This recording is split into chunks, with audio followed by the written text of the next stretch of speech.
Assalamualaikum, bertemu lagi kita ya. Saya ni mendapat kiriman dari seorang sahabat di Perlis. Alhamdulillah saya mendapat daun gelam putih. Jadi untuk mengetahui khasiat dan cara mengolahnya bersama dengan saya hingga akhirnya ya. Terima kasih.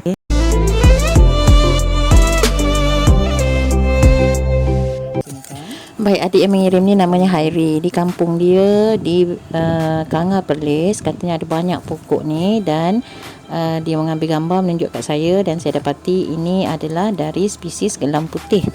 Ya, ataupun di Malaysia ada juga yang menyebutnya dengan nama kayu putih.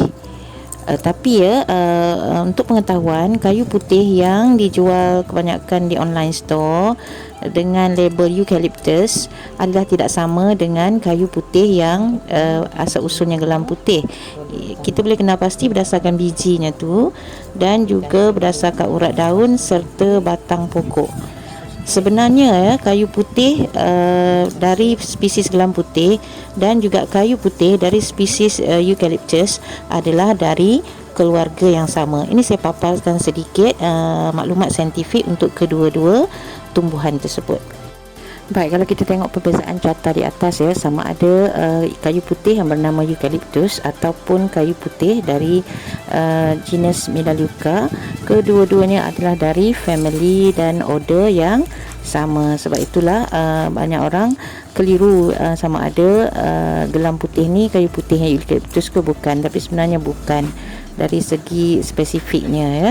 Jadi harap kita tak keliru. Yang jenis gelam putih ni banyak terdapat di negara-negara seperti Malaysia, Indonesia, Thailand dan negara-negara belah Asia lah. Tetapi yang jenis eucalyptus banyak terdapat di negara seperti Australia dan New Zealand. Nanti saya akan letak detail tentang kedua-dua tumbuhan ni di deskripsi, jadi boleh semak ya. Jadi kita sambung balik. Maka semua daun-daun ni saya leraikanlah dari tangkainya. Sebab hari ni nampak macam cerah, jadi saya berhajat untuk menjemurnya saja.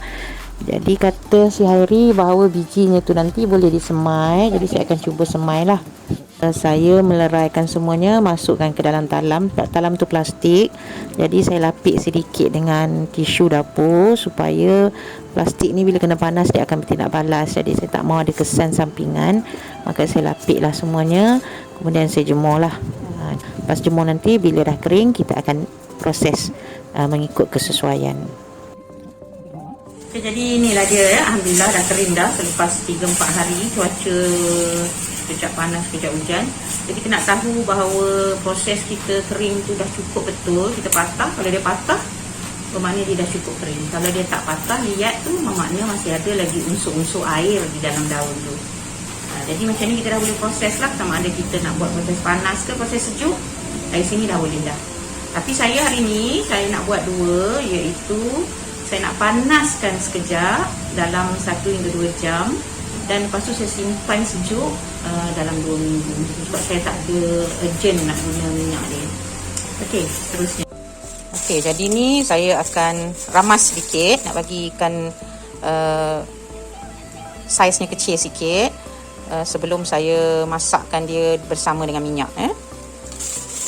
Saya guna periuk sebab daunnya banyak.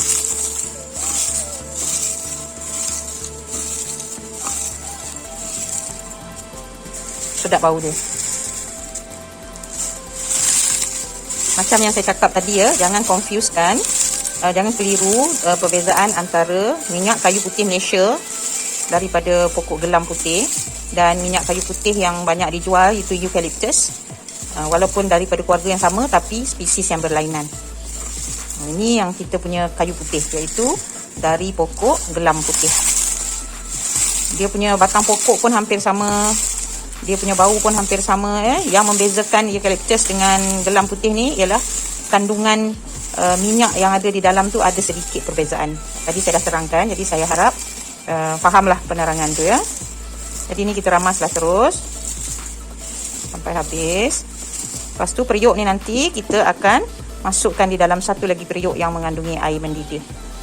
Ni ada separuh yang saya blender juga sebab nak bagi muat periuk ni. Dan nak bagi ada saiz-saiz yang halus supaya lebih banyak permukaan. Jadi ni saya gunakan minyak mineral oil saja ataupun white oil. Sebab jumlah nak gunakan banyak, minyak kelapa pun dah tak habis. Jadi saya gunakan mineral oil je lah. Okey. Jadi cukup-cukup hapus macam ni. Dan kita letak di atas dapur.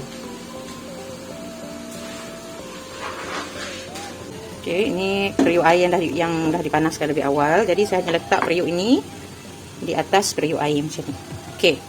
Jadi dia akan memanaskan minyak tu. Jadi dengan cara ini suhu akan terkawal. Jadi minyak tidak akan bersifat teroksida. Itu yang penting. Jadi saya akan panaskan antara sejam lebih lah, dalam sejam hingga 2 jam macam tu lah. Lepas tu nanti saya akan tunggu sejuk sekejap. Dan ini saya akan tutup ya, untuk mendapatkan pemanasan tertutup. Sebab aroma dia tu kita nak pelihara. Jadi bila sejuk sikit nanti baru saya akan tuang dalam botol dan simpan selama lebih kurang 2 minggu sebelum saya buat. Baik, ini hasil dia selepas sejam ya. Kita dapati bahawa warna klorofil dan sebagainya telah luntur dan kita dapat warna hijau yang masih muda lagi selepas sejam. Jadi saya akan teruskan lagi pemanasan, InsyaAllah dalam sejam lagi ke, tengok keadaan dan keperluan masa saya di dapur ni lah. Okey, dan ini selepas 2 jam. Saya tengok dah makin hijau. Jadi saya rasa saya berhajat untuk meneruskannya lagi lah, untuk tengok hasil yang seterusnya. Excited pula saya rasa bila tengok warna macam ni. Okey, hajatnya tadi nak masak hanya setakat 2 jam ya. Tapi bila makin lama saya masak, saya tengok dia keluar makin pekat. Jadi akhirnya saya teruskan juga sampai 3 jam. Dan saya tengok memang banyak lagi yang dia boleh keluar. Jadi saya akan biar je dia rendam dulu.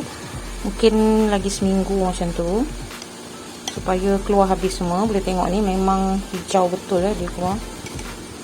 Jadi untuk mendapatkan hasil yang maksimum, saya akan biar je lah dia berendam lagi lebih kurang seminggu sebelum saya nak buat balm ataupun sabun dengan minyak ni ya.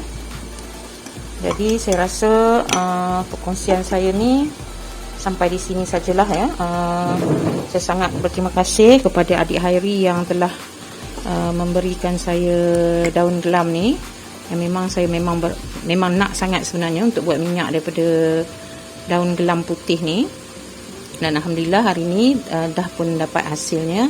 InsyaAllah nanti saya akan letakkan khasiat-khasiatnya di deskripsi, jadi anda boleh lihat apakah yang kita boleh buat dengan minyak gelam putih ni.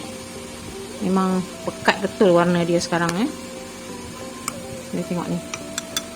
Jadi saya rasa makin saya rendam nanti saya akan dapat hasil yang lebih lagi. Sama ada kayu putih dari gelam putih ataupun dari eukaliptus, saya masing-masing mempunyai minyak yang bersifat antivirus dan juga antibakteria. Sebab itulah baru-baru ni viral, di mana eukaliptus dikatakan dapat dengan menghidu uap eukaliptus dikatakan dapat mengurangkan atau mungkin menghilangkan virus COVID-19. Wallahualam, itu saya tak pasti. Cuma yang pastinya minyak gelam putih kita ni sangat berkhasiat untuk menyembuhkan luka dan sebagainya. Jadi kita boleh buat minyak hijau untuk gosok dan mengurut serta yang lain-lain lah. Jadi saya rasa perkongsian saya ni sampai di sini saja. Saya mohon sangat like, komen, share, dan kepada yang baru saya mohon juga untuk subscribe. Dan saya rasa sampai di sini saja. Sehingga itu, Assalamualaikum.